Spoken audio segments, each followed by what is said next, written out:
Puji Tuhan, Shalom. Selamat sore untuk kita semua, dimanapun Bapak Ibu berada saat ini.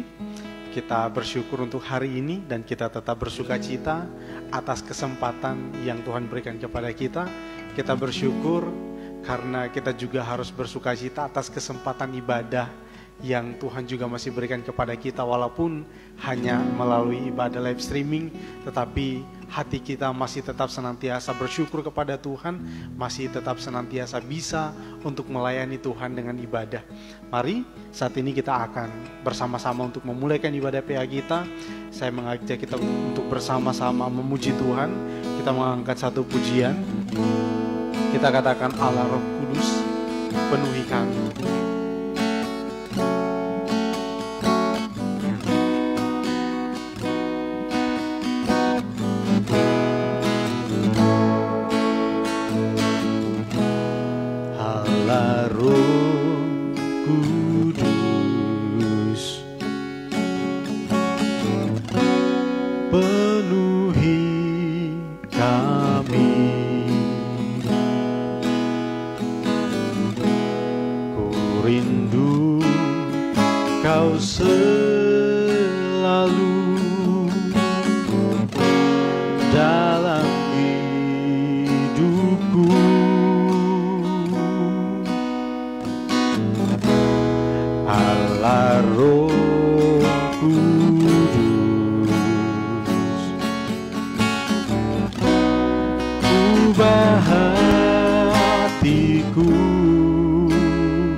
hatiku,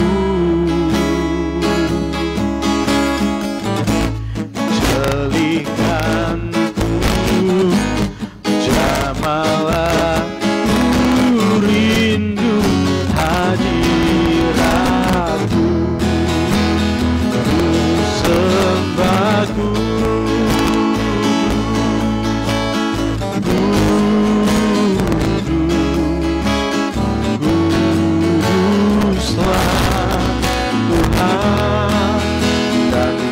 sanjung Kau mulia, mulia bagimu Tuhan. Ku sembah kudus, kudus bagimu Tuhan, dan ku sanjung Kau mulia, mulia bagimu Tuhan. Ku sembah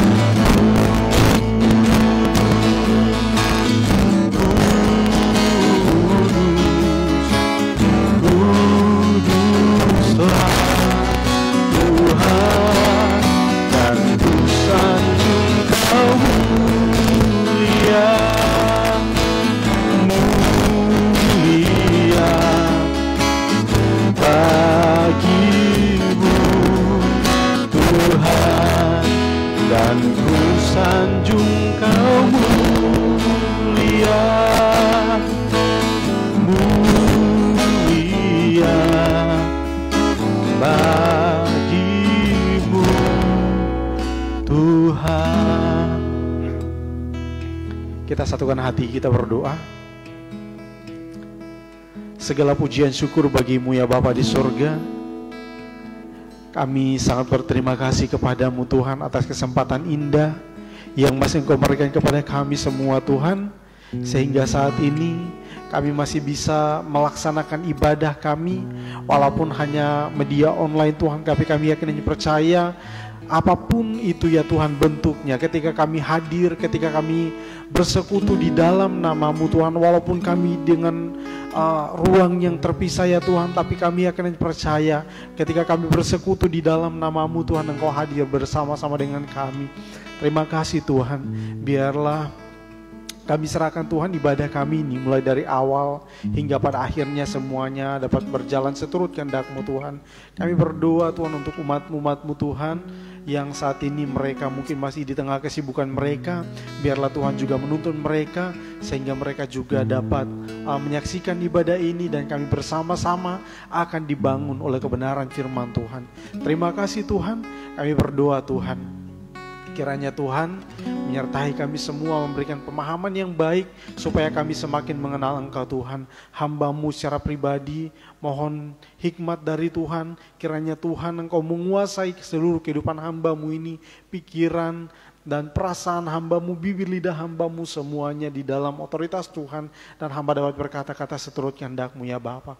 Terima kasih Tuhan. Kami berdoa dan kami akan bersama-sama merenungkan firman-Mu di dalam nama Tuhan Yesus Kristus. Kami bersyukur, haleluya, amin.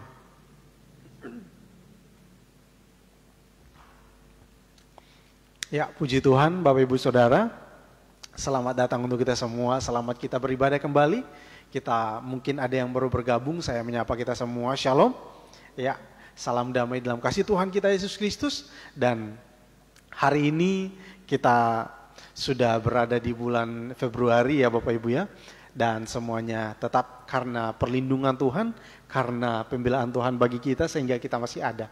Nah Bapak Ibu, dengan melihat rentan waktu yang sudah kita jalani selama ini kita sudah berada di tahun 2022 dan perjalanan kehidupan kita sungguh sudah sangat jauh Bapak Ibu ya, khususnya kita yang sudah di usia yang lanjut khususnya ya, atau mungkin yang sudah berada di usia dewasa. Memang kita berada di usia yang sudah cukup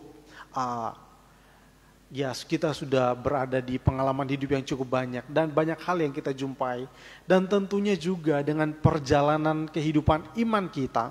Perjalanan iman kita juga bukan juga suatu perjalanan yang mudah Bapak Ibu ya, tetapi kita tetap bersyukur di dalam perjalanan iman kita mengalami Tuhan izinkan kita untuk menemukan berbagai macam hal, khususnya bukan hanya tantangan yang kita alami secara fisik Bapak Ibu ya, atau mungkin hal-hal yang kita alami secara orang mungkin mengejek dan sebagainya, tetapi tantangan iman kita itu terus ada dalam kehidupan kita, dan itu tidak akan pernah berakhir sampai nanti kita akan berada di tempat yang baru yang telah disediakan oleh Tuhan.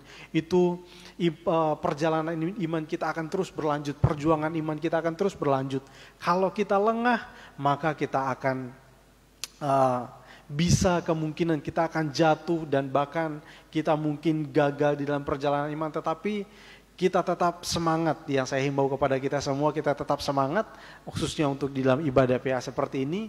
Kita mengikutinya bukan hanya sekedar untuk kita menambah pengetahuan kita atau wawasan kita, tetapi ini juga kita lihat sebagai pengalaman iman ataupun suatu hal yang kita butuhkan dalam kehidupan kekristenan kita, khususnya di dalam perjuangan iman kita. Mari Bapak Ibu, kita sudah belajar banyak, sudah cukup banyak mengenal tentang pendahuluan dari perjanjian baru. Kita juga sudah mulai singgung-singgung tentang kitab Injil Bapak Ibu ya. Kita sudah cukup banyak, tetapi itu jangan Bapak Ibu mengatakan oh ini sudah berakhir, enggak. Itu baru permulaan Bapak Ibu. Bahkan kalau dibilang permulaan, belum dikatakan permulaan, masih sekedar pengenalan ya. Masih sekedar, kalau orang bilang kalau makan merasakan hanya sekedar icip-icip aja ya. Itu hanya segitu. Karena berbicara tentang Alkitab itu sangat luas Bapak Ibu ya. Tapi kita akan belajar bersama-sama, tapi kali ini memang kita akan melihatnya dengan secara pelan-pelan ya Bapak Ibu ya. Karena memang kita harus lebih banyak tentang pengetahuan kita akan firman Tuhan supaya kita terus bertumbuh Bapak Ibu ya. Oke. Kita akan lihat ya perjanjian baru tentang Injil Matius. Kita sudah belajar banyak tentang sejarah dari perjanjian baru. Kita juga sudah melihat banyak tentang situasi di dalam perjanjian baru, khususnya di dalam kitab Injil itu sendiri. Di sepanjang perjalanan kisah hidup dari Tuhan Yesus itu sendiri ya, yang menerbitkan, akhirnya terbitlah kitab-kitab Injil ini ya, dan kita bersyukur itu semua dilakukan oleh Tuhan supaya kita itu bisa mengenal Tuhan. Jadi Bapak Ibu, pentingnya kita untuk mempelajari tentang hal-hal seperti ini supaya kita itu terus dibangun ya. Kita melihat tentang Injil Matius, kita sudah lihat tentang Matius ini. Saya memulainya dengan tujuan kita mempelajari tentang Injil Matius ini Bapak Ibu ya. Tentunya kita ini supaya di dalam mempelajari tentang Injil Matius ini, kita itu supaya kita bisa memahami firman Tuhan dengan baik Bapak Ibu ya, dan benar. Nah, karena yang kita bahas ini adalah kebenaran, jadi maka bukan hanya sekedar baik saja, tetapi benar. Karena banyak hal-hal baik di luar sana tetapi tidak di dalam kebenaran. Nah, kita akan melihat bahwa kita dengan mempelajari kitab, khususnya kitab Matius ini dengan baik, maka kita akan memahami firman Tuhan dengan baik dan benar. Dan juga kita mengerti tentang sejarah dan penulisan kitab, sejarah kitab, khususnya situasi dan kondisi ketika kondisi ketika mereka itu di dalam peristiwa ini, karena termasuk salah satu yang hal bisa kita katakan juga sebagai sejarah ya Bapak Ibu ya, sebagai satu peristiwa yang pernah terjadi lalu dibukukan, dan itu kita melihat bahwa situasi pada zaman itu, kita melihat tentang bagaimana kondisi ekonomi mereka, bagaimana pemerintahan di zaman itu, kita juga bisa melihat itu semua. Dan kita mampu menanggapi, ketika kita belajar ini dengan baik, maka kita pun akan mampu menanggapi isu-isu kekristenan dengan baik. Nah, contohnya seperti ini Bapak Ibu. Banyak sekali sebenarnya isu-isu kekristenan. Tapi yang berkaitan dengan Injil Matius ini kita akan melihat tentang dua isu besar ya, yang saya sebenarnya banyak isu tetapi saya menunjukkan tentang dua isu besar. Yang pertama itu tentang orang yang mengatakan bahwa Yesus itu bukan Tuhan. Nah, kita bisa lihat di sini, di dalam Injil Matius jelas sekali dikatakan, Yesus itu Mesias, dia adalah Allah. Nah, kita sudah bisa melihatnya bahwa dia itu adalah raja yang dinanti-nantikan selama ini. Jadi jelas. Dan Yesus juga banyak mengatakan secara tidak langsung ya, dia secara kalau kita pahami secara tersirat, banyak ungkapan Yesus juga yang mengatakan bahwa dia itulah Allah, dia adalah Allah secara tersirat Bapak Ibu ya. Dan juga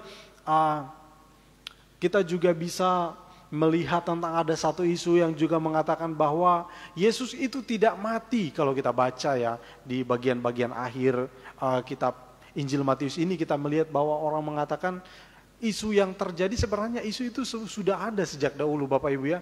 Tetapi sekarang terus menerus digembur-gemburkan. Nah, kita menghadapinya bahwa di dalam kitab Injil nanti ini kita akan melihat bahwa Yesus itulah yang telah mati karena dosa-dosa kita, karena menyelamatkan kita. Tetapi karena dia Allah, maka dia bangkit. Terus mengenai kebangkitan Yesus juga dipermasalahkan. Orang bilang dia tidak bangkit, mayatnya itu diculik. Nah, itu sudah ada di zaman dahulu. Nah, padahal di situ sudah ada orang yang jaga kuburnya, tetapi mereka itu dibayar, dikatakan kalau ada orang yang bertanya Yesus itu bangkit atau enggak, jangan kalian katakan yang sebenarnya. Katakanlah bahwa mayatnya itu mungkin telah dicuri orang dan lain sebagainya. Nah, itu sudah terjadi sejak lama dan kita bisa untuk menanggapinya kalau kita memahami firman Tuhan dengan baik, kalau kita bisa belajar dari firman Tuhan ini dengan baik, khususnya di dalam Injil Matius ini ya, segala hal-hal yang berkaitan, isu-isu yang berkaitan dengan firman Tuhan, dengan iman Kristen, kita yang berkaitan juga dengan Injil Matius ini kita juga bisa menjawabnya dengan baik. Nah, terus yang selanjutnya ini juga yang penting kita pahami bahwa ketika kita mempelajari firman Tuhan khususnya mengenai kitab Injil Matius ini, kita semakin kuat di dalam iman kepada Allah. Karena jelas sekali bahwa Injil Matius ini menegaskan bahwa Yesus adalah raja di atas segala raja. Dia adalah yang memerintah dan pemerintahannya itu kekal sampai selama-lamanya. Dia adalah Immanuel yang artinya Allah beserta kita. Jadi kita semakin kuat di dalam iman kita kepada Tuhan. Nah, sekarang kita akan lihat Bapak Ibu ya, mengenai pendahuluan, saya rasa kita sudah banyak membahasnya tentang latar belakang dari Perjanjian Baru, khususnya mengenai kitab Injil ini. Kita sudah banyak belajar tentang situasi politiknya, tentang keadaan ekonominya, bahkan sampai kepada bahasa-bahasa di zaman itu kita sudah belajari banyak.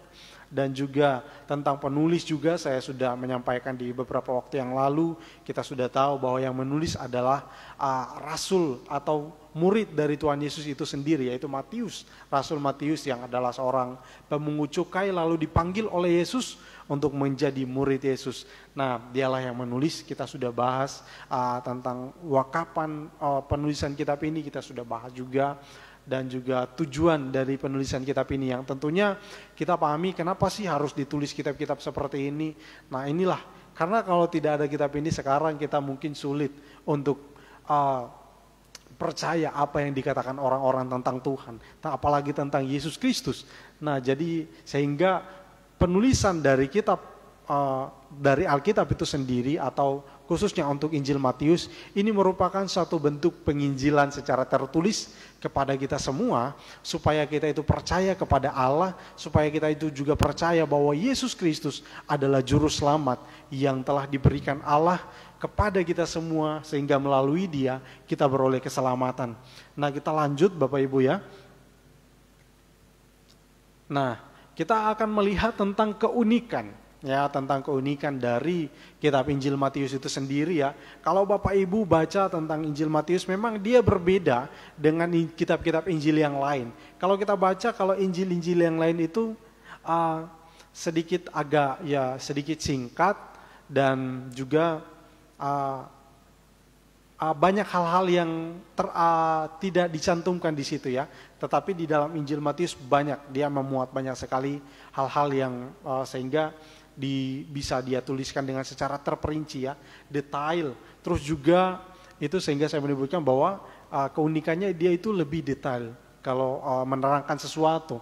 Dan ketika dia menjelaskan sesuatu itu runtutannya itu jelas, jadi sistematis. Nah, itu keunikannya. Jadi sistematis dan itu detail. Terus yang selanjutnya dia lebih banyak menggunakan kerajaan Allah atau kerajaan surga dibandingkan dengan kitab-kitab Injil lain. Nah, jadi ini porsinya lebih banyak. Nah, terus yang juga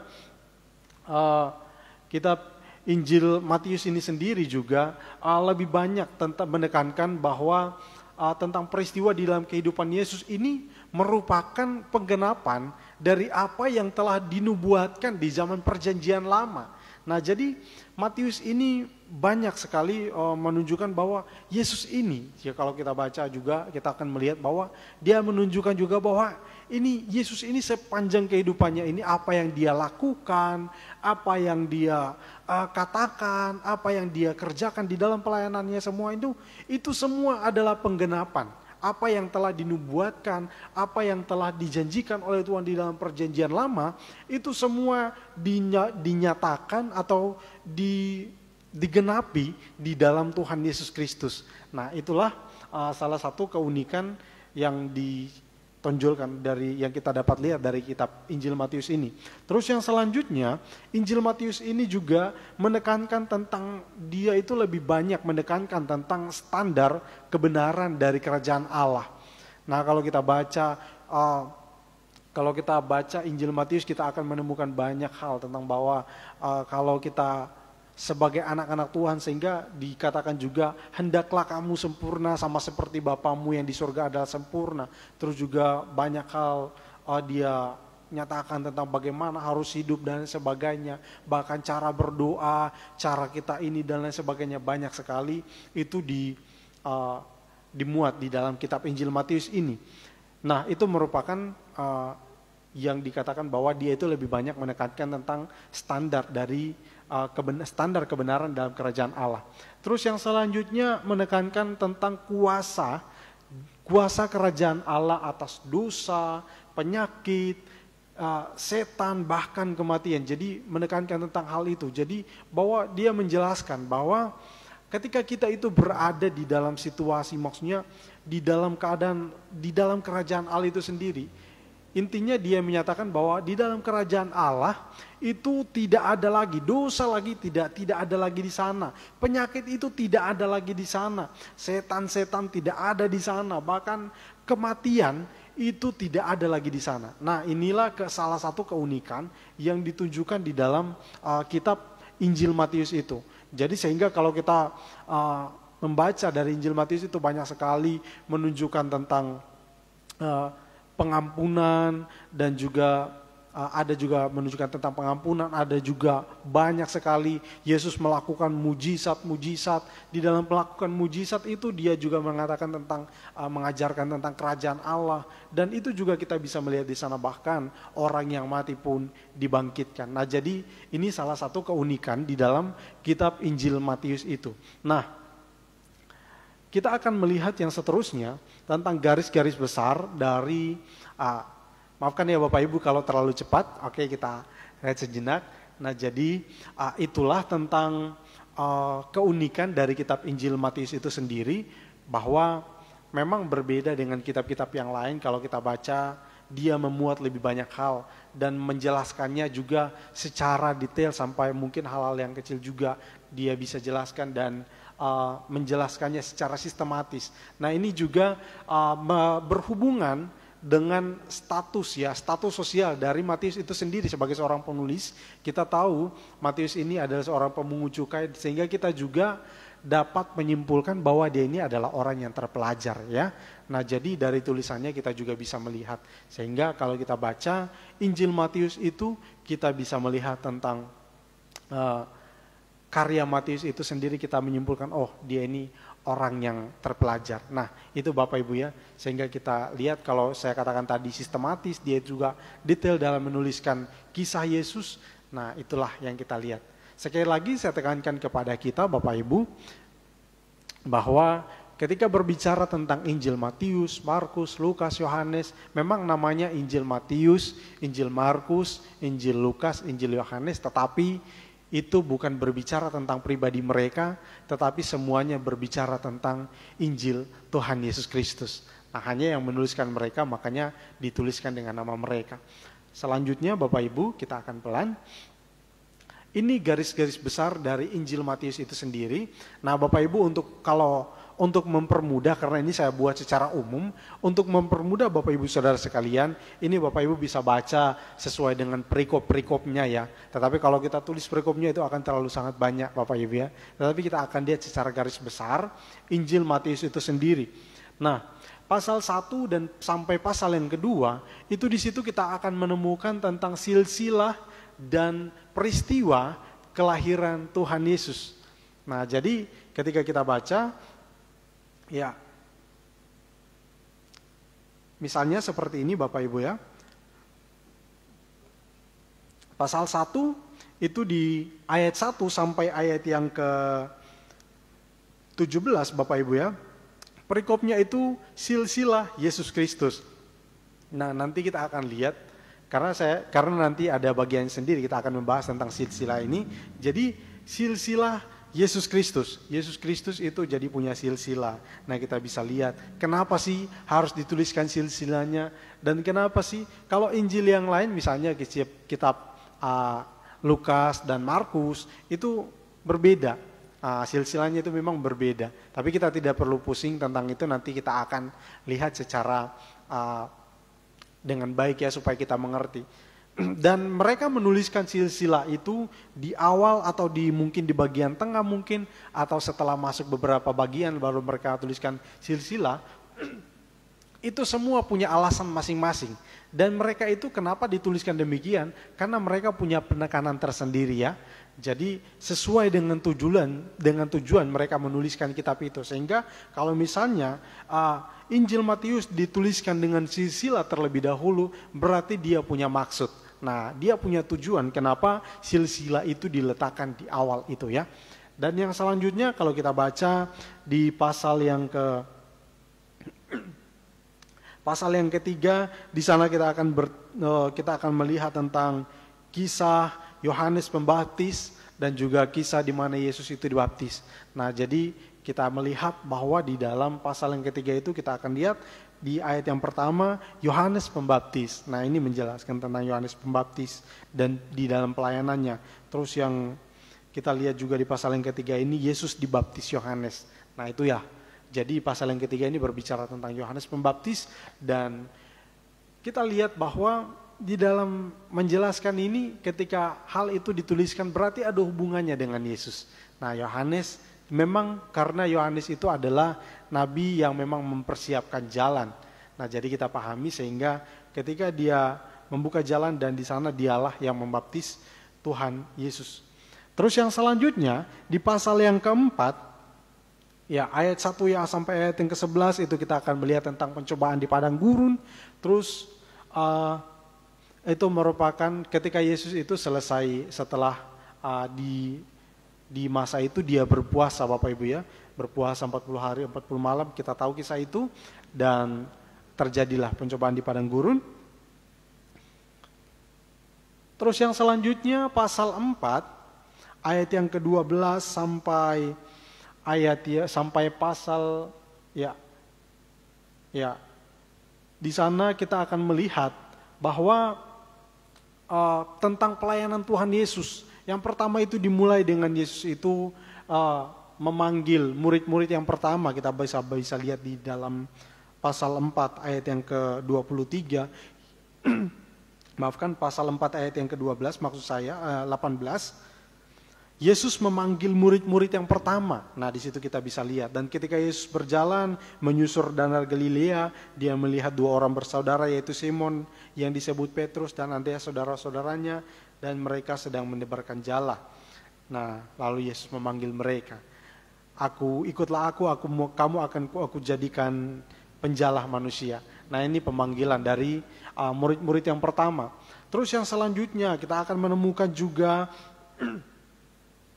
tentang mulai dari pasal yang ke-5 sampai pasal yang ke-7 kita akan melihat tentang khotbah di bukit. Nah, jadi kita akan lihat di situ ada khotbah di bukit itu mulai dari pasal yang ke-5 kita akan melihat khotbah di bukit apa-apa saja yang diajarkan. Itu ada ucapan bahagia, ada garam dan terang dunia, ada juga Yesus dan hukum Taurat, tentang hukum Taurat, terus ada juga tentang hal memberi sedekah, ada hal tentang berdoa, ada tentang, ya Bapak Ibu bisa baca sendiri tentang hal kekhawatiran dan lain sebagainya. Nah kita itu bisa lihat tentang menghakimi dan banyak hal. Terus yang selanjutnya kita lihat bahwa di pasal yang ke-8 Yesus menyembuhkan orang sakit kusta. Jadi menyembuhkan orang yang sakit, banyak orang sakit ya yang disembuhkan. Terus mengusir roh jahat, ada orang yang lumpuh disembuhkan, orang yang buta matanya itu terbuka sehingga dapat melihat. Terus juga ada bahkan orang yang mati dibangkitkan. Nah, jadi ini garis-garis besar, belum semua Bapak Ibu ya, kita akan lihat lebih jauh lagi. Mulai dari tadi pasal 4 sampai pasal ke-8, terus yang pasal 10 Bapak Ibu kita bisa lihat tentang pasal 10 sampai pasal yang ke-11, Yesus itu mengutus ke-12 rasul, ya jadi menetapkan mereka dan mengutus mereka. Terus yang selanjutnya pasal 13 sampai pasal yang ke-15, Yesus mengajar dan melakukan banyak mujizat lagi, ya. Dia mengajar tentang tentang adat istiadat dan juga mengajarkan kerajaan Allah dengan perumpamaan. Ya, terus yang selanjutnya menyembuhkan banyak orang sakit lagi, dan hal yang paling mungkin sering kita dengarkan ceritanya tentang memberi makan 5.000 orang. Ya itu 5.000 orang hanya yang laki-laki Bapak Ibu ya, belum termasuk anak-anak dan yang perempuan. Terus yang selanjutnya, ya pasal yang ke-16, di pasal yang ke-16 kita akan melihat tentang orang Farisi yang mencobai Yesus. Terus yang selanjutnya ada pengakuan Petrus bahwa Yesus adalah Mesias, dan juga kita melihat tentang mengikuti Yesus ya, mengikuti Yesus, maafkan ada salah ketik, mengikuti Yesus dan upah. Ya, terus yang selanjutnya Yesus dimuliakan, maafkan ya, Yesus dimuliakan pasal yang ke-17, Yesus dimuliakan di atas gunung. Terus pemberitahuan tentang perintahan Yesus dan membayar pajak atau bea untuk bait Allah. Dan yang pasal yang ke-18 kita bisa melihat di sana tentang yang terbesar dalam kerajaan surga. Terus tentang penyesatan kita juga bisa melihat di situ. Yesus mengajarkan banyak sekali tentang penyesatan, baik orang yang menyesatkan ataupun mereka yang akan sesat. Ya, jadi mereka yang disesatkan dan mereka yang akan menyesatkan. Nah, kalau orang yang sesat, orang yang menyesatkan orang, mereka itu lebih baik bagi mereka itu dibinasakan ya Bapak Ibu ya. Jadi ditenggelamkan ke dalam laut. Terus yang selanjutnya, mereka itu yang tersesat digambarkan seperti domba yang hilang. Ya, kita bisa lihat itu di dalam pasal 18 ayat yang ke-12. Nah, jadi diumpamakan seperti domba yang hilang. Terus juga kita bisa melihat tentang Yesus juga mengajarkan tentang pengampunan, ya, menasihati saudara-saudara, mengampuni, atau tentang perumpamaan tentang pengampunan. Nah, pasal yang ke-19 Bapak Ibu sampai pasal yang ke-23 itu tentang pernikahan, khususnya itu di perikopnya kalau kita lihat di Alkitab kita itu diberikan perikop perceraian. Nah, perceraian. Tapi kita akan lihat secara langsung ini tentang perdebatan yang sebenarnya terjadi di kalangan Yahudi itu sendiri. Dan juga Yesus menunjukkan niat jahat para pemimpin di orang Yahudi itu, orang Farisi, orang Saduki. Kita sudah belajar banyak juga tentang hal ini, sudah banyak dijelaskan. Dan juga mereka ini adalah pemimpin-pemimpin Yahudi. Jadi mereka ini yang selalu memiliki niat jahat untuk kalau bisa Yesus itu harus dihilangkan dari orang Yahudi, bukan hanya dihilangkan dari Yahudi, dari Israel, tetapi bahkan kalau bisa harus mati. Nah, ini niat jahat dari mereka. Nah, jadi Yesus menjelaskannya dalam bentuk perumpamaan. Dan juga sehingga kita bisa lihat Uh, kalau Bapak Ibu baca itu,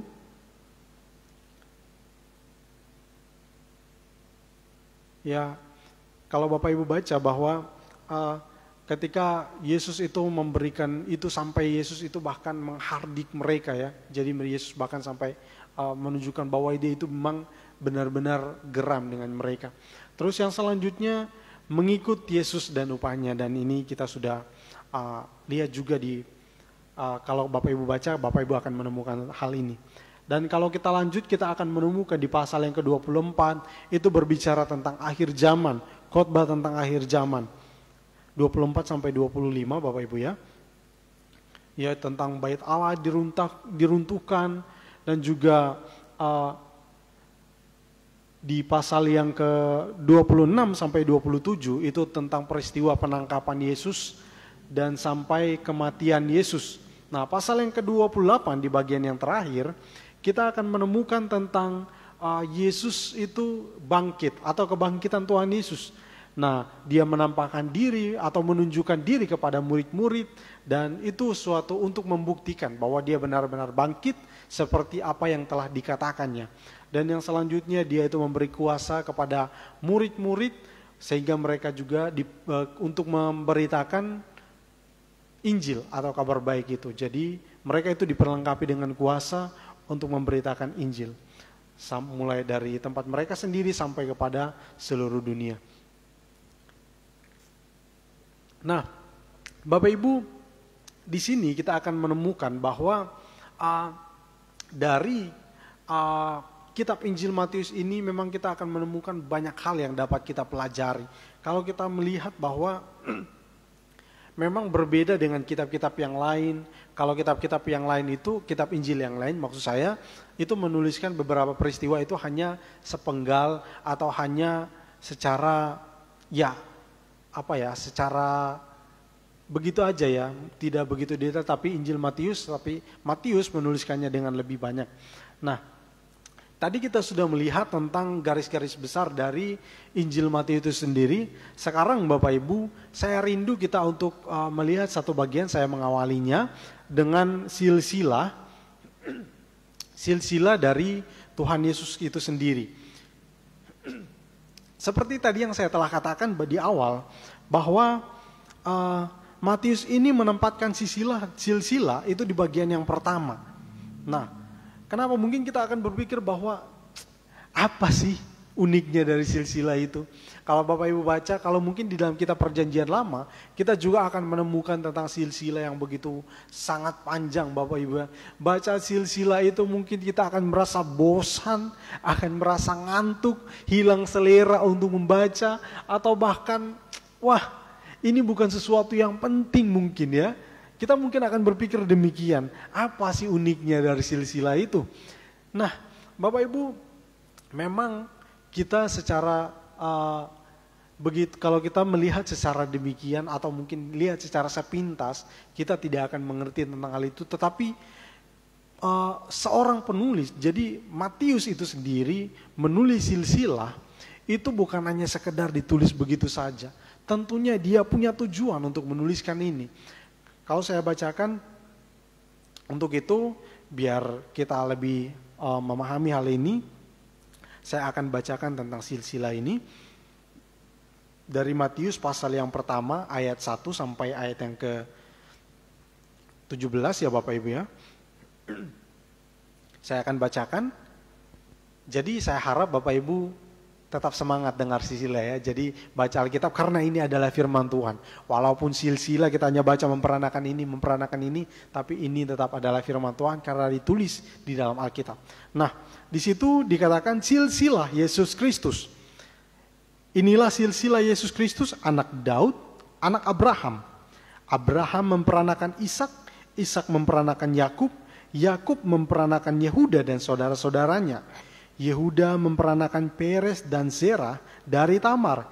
Peres memperanakan Hezron, Hezron memperanakan Ram, Ram memperanakan Aminadab, Aminadab memperanakan Nahason, Nahason memperanakan Salmon, Salmon memperanakan Boas dari Rahab, Boas memperanakan Obed dari Rut, Obed memperanakan Isai. Isai memperanakan Raja Daud. Daud memperanakan Salomo dari istri Uria. Salomo memperanakan Rehabeam. Rehabeam memperanakan Abia. Abia memperanakan Asa. Asa memperanakan Yosafat. Yosafat memperanakan Yoram. Yoram memperanakan Uzia. Uzia memperanakan Yotam. Yotam memperanakan Ahaz. Ahaz memperanakan Hizkia. Hizkia memperanakan Manasye. Manasye memperanakan Amon. Amon memperanakan Yosia. Yosia memperanakan Yekonya dan saudara-saudaranya pada waktu pembuangan ke Babel. Sesudah pembuangan ke Babel, Yekonya memperanakan Sealtiel. Sealtiel memperanakan Zerubabel. Zerubabel memperanakan Abihud. Abihud memperanakan Eliakim. Eliakim memperanakan Azor. Azor memperanakan Zadok. Zadok memperanakan Akim. Akim memperanakan Elihud. Eliud memperanakan Eleazar. Eleazar memperanakan Matan. Matan memperanakan Yakub. Yakub memperanakan Yusuf suami Maria yang melahirkan Yesus yang disebut Kristus. Jadi seluruhnya ada 14 keturunan dari Abraham sampai Daud, 14 keturunan dari Daud sampai pembuangan ke Babel, dan 14 keturunan dari pembuangan ke Babel sampai Kristus. Nah, Bapak Ibu, itu adalah silsilah dari Tuhan Yesus Kristus.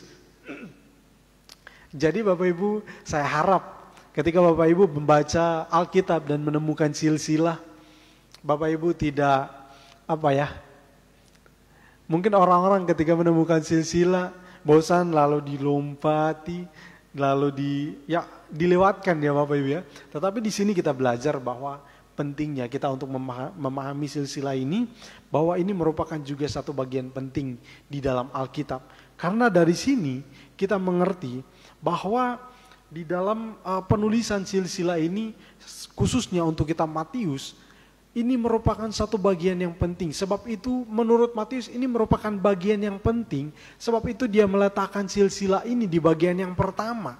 Ini penting sekali untuk Matius, sehingga orang-orang dapat melihat dan bahkan kita pun dapat melihat tentang apa sebenarnya maksud dari penulisan silsilah ini. Nah, saya tidak ingin kita membahas terlalu banyak atau tidak membahas banyak tentang orang-orang yang terdapat di dalam silsilah ini, tetapi saya ingin kita menekankan kepada Kristus itu sendiri.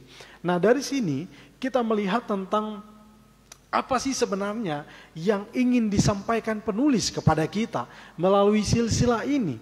Nah, kalau kita berbicara tentang silsilah Bapak Ibu ya, kita akan menemukan atau kita akan memahami bahwa kalau kita lihat di dalam Injil, di dalam Kamus Besar Bahasa Indonesia, di sana dikatakan kalau silsilah itu merupakan satu asal usul keluarga berupa bagan. Jadi bagan ada yang misalnya kalau Bapak Ibu, biasanya kalau bagan mungkin biasanya di tempat-tempat orang kerja mungkin bahkan ya, ada bagan atau ya skema ya, atau dena mungkin mulai dari pimpinan yang tertinggi sampai wakil, bendahara, sekretaris, bahkan sampai jajarannya, sampai yang ke bawah sampai nah kira-kira gambaran tentang silsilah itu kurang lebih seperti itu ya. Mulai dari kalau di sini Matius di sini dikatakan inilah silsilah Yesus Kristus. Jadi dia menunjukkan atau mengutamakan Kristus. Jadi tujuan memang dia menuliskan kitab ini lebih fokus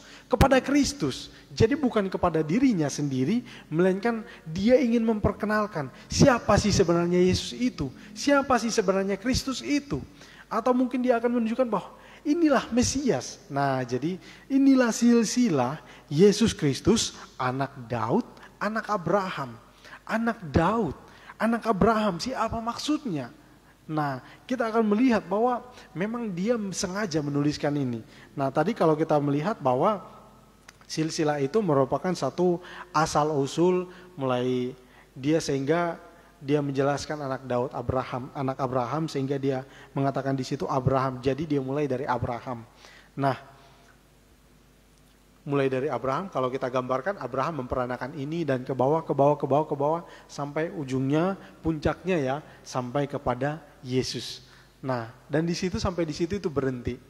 Nah, jadi kita akan melihat memang Injil Matius atau Matius itu memfokuskan. Jadi dia mulai dari Yesus. Jadi kalau biasanya kan dia mulai dari Abraham memperanakan ini, tetapi dia akan inilah silsilah Yesus Kristus. Mulai dari Yesus, terus ini Yesus Kristus yang menjadi puncak sebenarnya. Jadi yang menjadi tokoh utama atau pusat dari penulisan Injil Matius itu sendiri. Sehingga dia katakan inilah silsilah atau inilah asal usul atau keturunan dari Tuhan Yesus itu. Jadi dimulai dari Abraham memperanakan ini dan akhirnya yang Yusuf suami Maria dan Yesus yang memperanakan Yesus Kristus.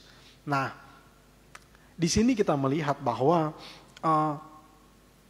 ini merupakan daftar nenek moyang dan menekankan bahwa ketika menuliskan atau mempelajari tentang silsilah ini juga kita akan menemukan bahwa ini merupakan satu ciri khas, ya, ciri khas dari orang Yahudi yang kita tahu bahwa dia ini sehingga mereka itu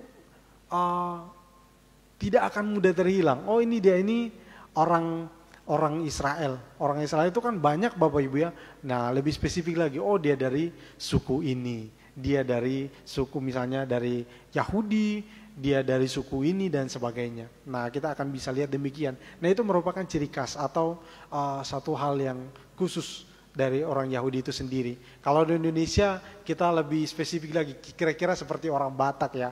Ada marganya ini sehingga kalau dia kemana saja, nah bisa ada runtutan dari keluarganya.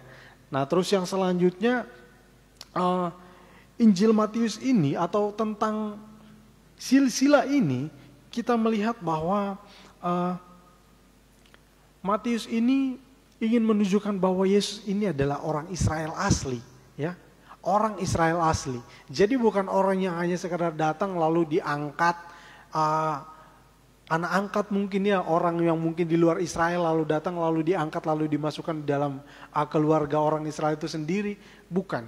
Nah, jadi dia menunjukkan bahwa Yesus ini adalah orang Israel asli. Dia ini adalah anak Abraham seperti yang di ayat yang pertama tadi kita baca. Anak Daud, anak Abraham. Jadi dia ini adalah orang Israel asli. Anak Abraham dari suku Yehuda, sukunya jelas. Nah, dia ini keturunan dari Raja Daud, jelas sekali. Jadi secara rinci dia menjelaskan bahwa Yesus ini adalah benar-benar dari suku Israel. Karena kenapa Bapak Ibu ya? Ini sangat penting di dalam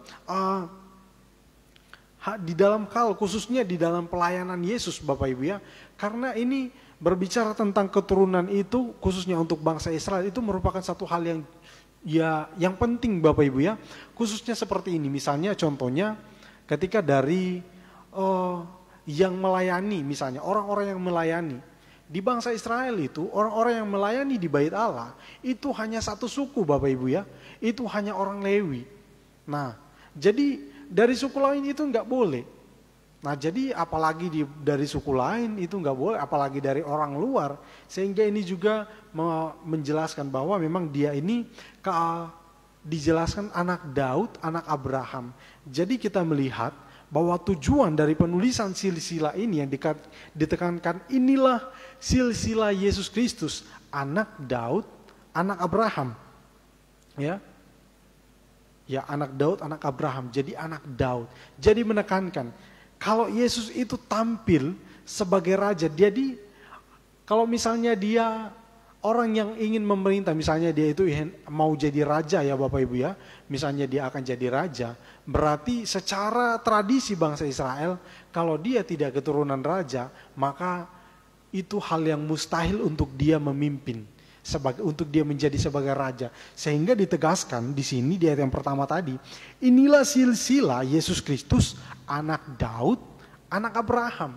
Jadi dia juga menekankan bahwa inilah dia ini raja loh, yang kita nantikan sudah selama ini, sampai waktu ini kita masih nantikan, ini dia sudah datang.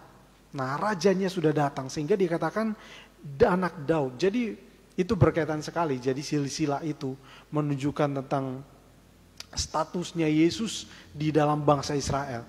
Jadi memang mereka itu tidak akan percaya, dan mereka itu tidak akan mungkin mengangkat dia sebagai raja kalau memang dia itu bukan keturunan raja. Nah, itulah yang terjadi di tengah-tengah bangsa Israel. Dan kita lihat bahwa eh, di dalam penulisan silsilah ini sudah jelas dia adalah bangsa Israel asli, dia itu adalah keturunan Abraham, dia dari suku Yehuda, seperti yang dijanjikan di dalam perjanjian lama, bahwa dari suku Yehuda ini akan tampil seorang pemimpin besar. Nah, itulah yang dinubuatkan di dalam perjanjian lama, sehingga mereka di sini dikatakan bahwa Yesus ini dari suku Yehuda, dari keturunan Raja Daud. Jadi kita bisa memahami, kita bisa melihat dari tujuan Matius menuliskan ini dan menekankan tentang hal ini, dan dia juga menaruh tentang silsilah Yesus Kristus, ini sangat jelas. Ini ditujukan juga kepada bangsa Yahudi supaya mereka itu percaya bahwa memang Yesus itulah yang mereka nanti-nantikan selama ini. Nah, Bapak Ibu yang dikasihi oleh Tuhan, dari silsilah ini juga kita dapat melihat bahwa memang kalau kita membaca Alkitab dan menemukan silsilah, itu bukan suatu hal yang hanya sekedar mungkin iseng-iseng lalu ditulis gini. Enggak, tetapi itu merupakan juga firman Tuhan, karena Tuhan ini juga menjelaskan tentang garis keturunan atau menjelaskan tentang hubungan atau relasi keluarga dengan nenek moyang mereka yang sebelumnya. Jadi ini hal yang sangat penting supaya tidak ada tuduhan-tuduhan dan lain sebagainya. Oh, Yesus itu bukan orang ini, dia tidak layak untuk menjadi raja, atau mungkin dia itu karena sudah dinubuatkan di dalam perjanjian lama, mungkin dikatakan oh dia itu bukan orang yang akan memerintah atas kita. Dia itu bukan yang kita nanti-nantikan, karena garis keturunannya itu berbeda dengan apa yang dinyatakan di dalam perjanjian lama, sehingga dia bisa ditolak oleh bangsa Israel itu sendiri.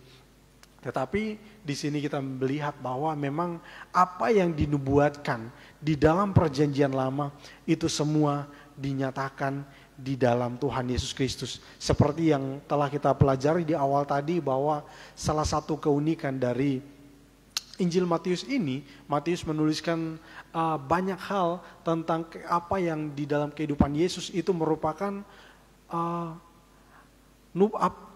penggenapan dari apa yang telah dinubuatkan di dalam perjanjian lama. Jadi kita bisa memahami, contohnya juga melalui silsilah ini, kita juga ini merupakan satu penggenapan dari apa yang telah dinubuatkan di dalam perjanjian lama. Jadi Bapak Ibu, di sini kita bisa, ini hanya sepintas sebenarnya tentang silsilah itu Bapak Ibu ya. Jadi kita lihat bahwa memang bukan hanya sekadar saja menulis itu iseng-iseng untuk menunjukkan biografi dan lain sebagainya. Dan ini mungkin kalau kita menuliskan orang, oh dia dari keturunan ini, bukan hanya iseng-iseng Bapak Ibu ya. Tetapi ini memang dia memiliki tujuan untuk menyatakan atau untuk menegaskan kepada orang-orang, terlebih juga kepada kita semua. Mungkin di hari-hari ini mungkin kita ada yang bingung Yesus, karena ada banyak ajaran-ajaran sesat yang masuk pada kita hari-hari ini dan mulai membingungkan kita. Mungkin orang yang mengatakan Yesus itu bukan Tuhan, Yesus itu bukan Mesias, Yesus itu hanya orang yang memang hanya memang dianugerahkan oleh Tuhan kuasa sehingga dia itu bisa hidup suci, dia itu bisa melakukan mujizat dan lain sebagainya. Yesus itu bukan Tuhan. Nah, kan orang-orang banyak sekali ajaran-ajaran itu. Tapi kita dengan mempelajari, bahkan dari silsilah ini yang baru saja kita baca tadi, kita bisa melihat bahwa Yesus itu adalah benar-benar Mesias. Seperti yang ditekankan oleh Matius itu sendiri, menekankan inilah silsilah Yesus Kristus anak Daud, anak Abraham. Karena sesuai dengan tema besar dari kitab Injil Matius ini yang menekankan bahwa Yesus adalah Mesias atau Yesus itu adalah Raja, dan juga sehingga di dalam menuliskan kitab ini dia lebih banyak menyinggung tentang kerajaan Allah dan kerajaan surga. Nah, ini menjelaskan atau menekankan bahwa Yesus inilah Raja, Mesias yang dinanti-nantikan oleh bangsa Israel. Dia inilah yang membebaskan mereka. Dia inilah yang menjadi juru selamat, bukan hanya kepada bangsa Israel, tetapi juga kepada semua orang yang percaya. Ya, jadi Bapak Ibu, disinilah kita melihat bahwa memang pentingnya kita mempelajari silsilah itu. Sehingga bukan hanya sekedar kita hanya belajar begitu saja, bukan hanya sekedar iseng-iseng. Matius itu naruh silsilah keturunan-keturunan Yesus, sampai mungkin kita lihat bahwa kalau kita baca silsilah itu, bagaimana mungkin sih kita akan menemukan ada orang-orang yang hidupnya nggak benar, ada orang yang bahkan ada. Kalau silsilah itu kan kebanyakan ditaruh yang laki-laki semua, tetapi di situ ada perempuan. Perempuan ditaruh, bahkan ada perempuan yang memang ya kurang baik ya secara moral ya Bapak Ibu ya kalau kita bisa lihat. Tetapi di sini kita bisa melihat bahwa memang untuk menunjukkan bahwa Yesus itu adalah juru selamat, bukan hanya kepada bangsa Israel saja, tetapi untuk semua manusia, semua orang yang percaya, mereka akan diselamatkan di dalam Tuhan Yesus Kristus. Nah, Bapak Ibu yang terkasih, inilah silsilah Tuhan Yesus Kristus, inilah silsilah Yesus Kristus, dialah Raja, dialah Mesias. Jadi hari-hari ini kalau kita temukan ajaran-ajaran sumbang, dari kita membaca silsilah ini, kita bisa melihat dengan jelas bahwa inilah juru selamat kita, inilah Yesus Kristus yang memang telah dijanjikan oleh Allah bahkan di dalam perjanjian lama, yang dinubuatkan di dalam perjanjian lama dan telah digenapi di dalam Tuhan Yesus Kristus, dan Matius mencatatnya sebagai satu peristiwa bersejarah di dalam dunia ini yang sangat penting untuk kita ketahui, bukan hanya sekedar ketahui, tetapi kita imani, kita percaya bahwa di dalam Dia kita beroleh keselamatan. Yesus Kristus, anak Daud, anak Abraham, dialah Raja Mesias dan kerajaannya kekal. Ya, sehingga kalau kita baca tentang kerajaan Allah, perumpamaan tentang kerajaan Allah, di sana juga tentang mujizat yang dilakukan oleh Tuhan Yesus Kristus, itu juga menggambarkan tentang kerajaan Allah. Dan kita lihat seperti itulah nanti kita akan alami di dalam Tuhan Yesus Kristus. Kita akan bebas dari segala hal yang mengikat kita, mungkin sakit penyakit, atau mungkin ada dosa-dosa, itu semua akan kita terlepas di dalam Tuhan Yesus Kristus. Kalau sakit penyakit, mungkin di dunia ini mungkin kita masih akan mengalami sakit penyakit, tetapi ketika kita berada bersama-sama dengan Tuhan Yesus Kristus dalam kerajaan surga, semuanya itu akan bebas dari kita. Air mata, tekanan-tekanan yang kita alami hari-hari ini, kita akan bebas ketika kita bersama-sama dengan Tuhan di dalam kerajaan surga. Jadi tetaplah kita percaya bahwa Yesus itu adalah Tuhan, Yesus itu adalah juru selamat. Secara histori atau secara keturunan, Dia adalah keturunan dari Raja Daud, Dia adalah anak Abraham, sehingga tidak ada alasan lagi bagi kita untuk kita meragukan akan hal ini. Jadi bukan hanya kepada orang-orang Yahudi saja ditekankan akan hal ini, tetapi kepada kita semua yang mungkin ketika kita dengarkan ajaran-ajaran sumbang hari-hari ini, kita kembali dikuatkan.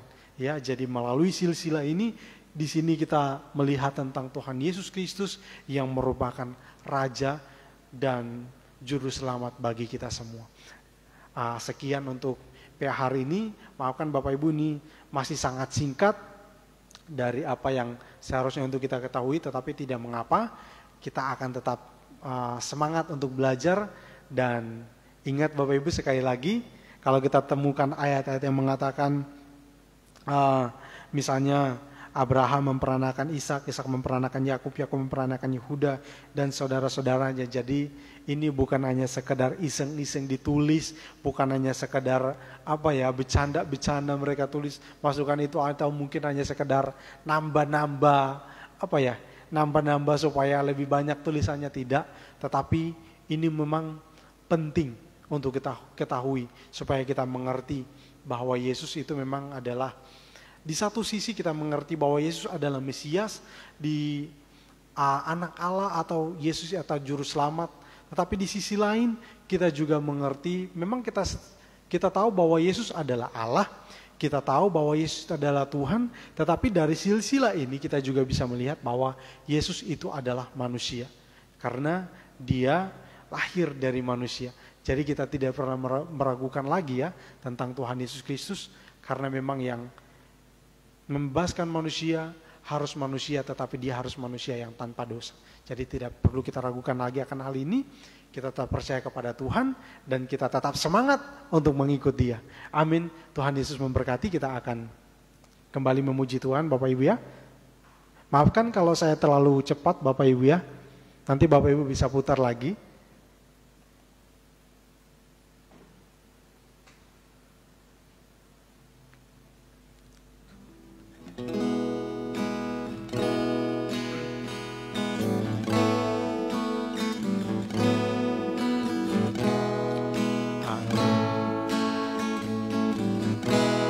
Allah Roh Kudus, penuhi kami. Ku rindu Kau selalu dalam hidupku. Allah Roh Kudus,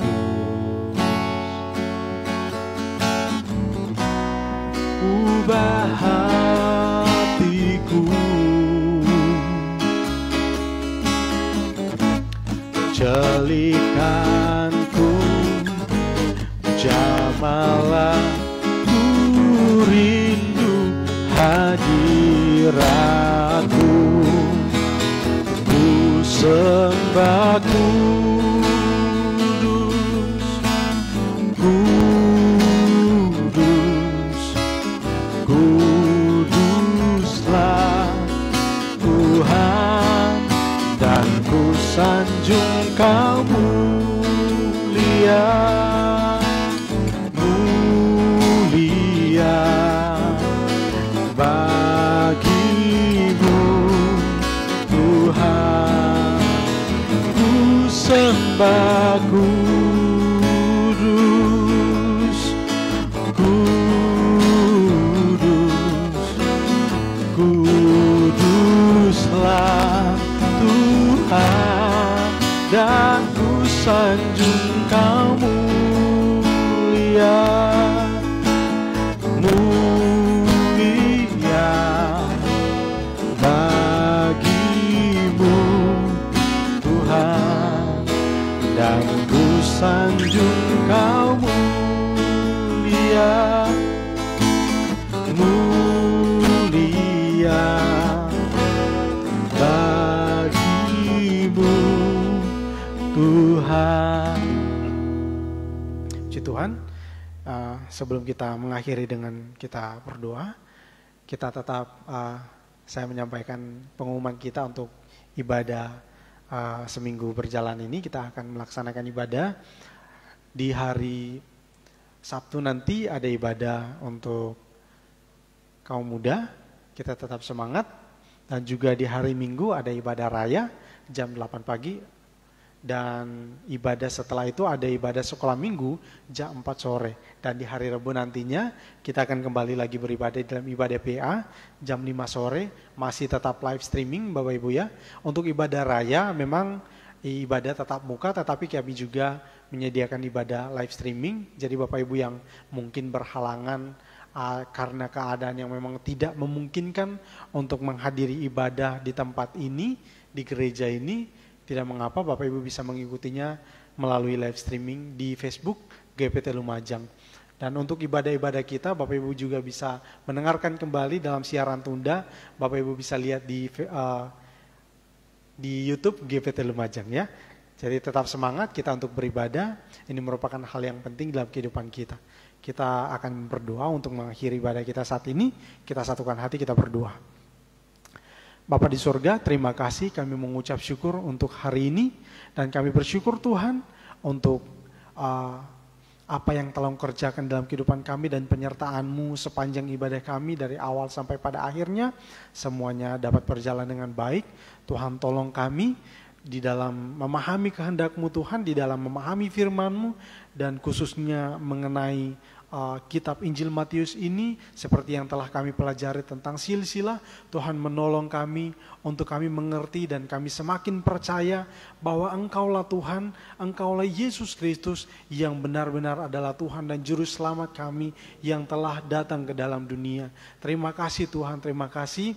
Kami berdoa Tuhan, saat ini hamba berdoa untuk seluruh sidang jemaat-Mu Tuhan maupun yang menyaksikan ibadah ini. Kami berdoa Tuhan, kiranya Tuhan Engkau memberkati mereka, Engkau Tuhan yang menyertai kehidupan mereka dimanapun mereka berada. Apapun yang menjadi usaha pekerjaan mereka Tuhan berkati. Apapun yang menjadi pergumulan mereka di hari-hari ini ya Tuhan, hamba berdoa kiranya Tuhan Engkau membukakan jalan bagi mereka. Tuhan menguatkan mereka yang saat-saat ini mengalami kelemahan, baik secara mental Tuhan maupun secara fisik. Di dalam nama Tuhan Yesus Kristus, Tuhan akan memberikan kekuatan kepada mereka. Mereka yang hari-hari ini mengalami keadaan yang membuat mereka itu bersedih hati, berduka. Tuhan hiburkan mereka, Tuhan kuatkan mereka. Terima kasih Tuhan, anak-anak-Mu Tuhan yang hari-hari ini masih dalam pendidikan mereka. Hamba berdoa di dalam nama Tuhan Yesus Kristus, Tuhan akan memberikan hikmat kepada mereka sehingga dapat melakukan pendidikan dengan baik. Terima kasih Tuhan, berikan hikmat kepada kami semua yang di dalam pekerjaan, yang di dalam usaha mereka. Tuhan berkati dengan hikmat sehingga dapat melakukan pekerjaan, dapat melakukan usaha mereka dengan baik. Terpujilah nama-Mu Tuhan. Hamba berdoa hari-hari ini Tuhan, mungkin di antara sidang jemaat-Mu Tuhan ada yang mengalami sakit, ada yang mengalami kelemahan fisik. Kami berdoa di dalam nama Tuhan Yesus Kristus, Tuhan akan pulihkan keadaan mereka, Tuhan akan sembuhkan mereka, berikan semangat yang baru, sehingga mereka bersuka cita dan mereka mengerti, percaya bahwa Tuhanlah yang menjadi Juru Selamat yang telah menyembuhkan mereka dari sakit penyakit mereka. Terima kasih Tuhan, terima kasih. Saat ini ya Tuhan, kami akan akhiri ibadah kami ini. Kami serahkan kehidupan kami sepenuhnya ke dalam tangan-Mu. Di dalam nama Tuhan Yesus Kristus, kami berdoa dan mengucap syukur. Puji Tuhan. Amin. Puji Tuhan. Bapak Ibu, ibadah kita telah selesai. Tuhan Yesus memberkati kita semua. Shalom.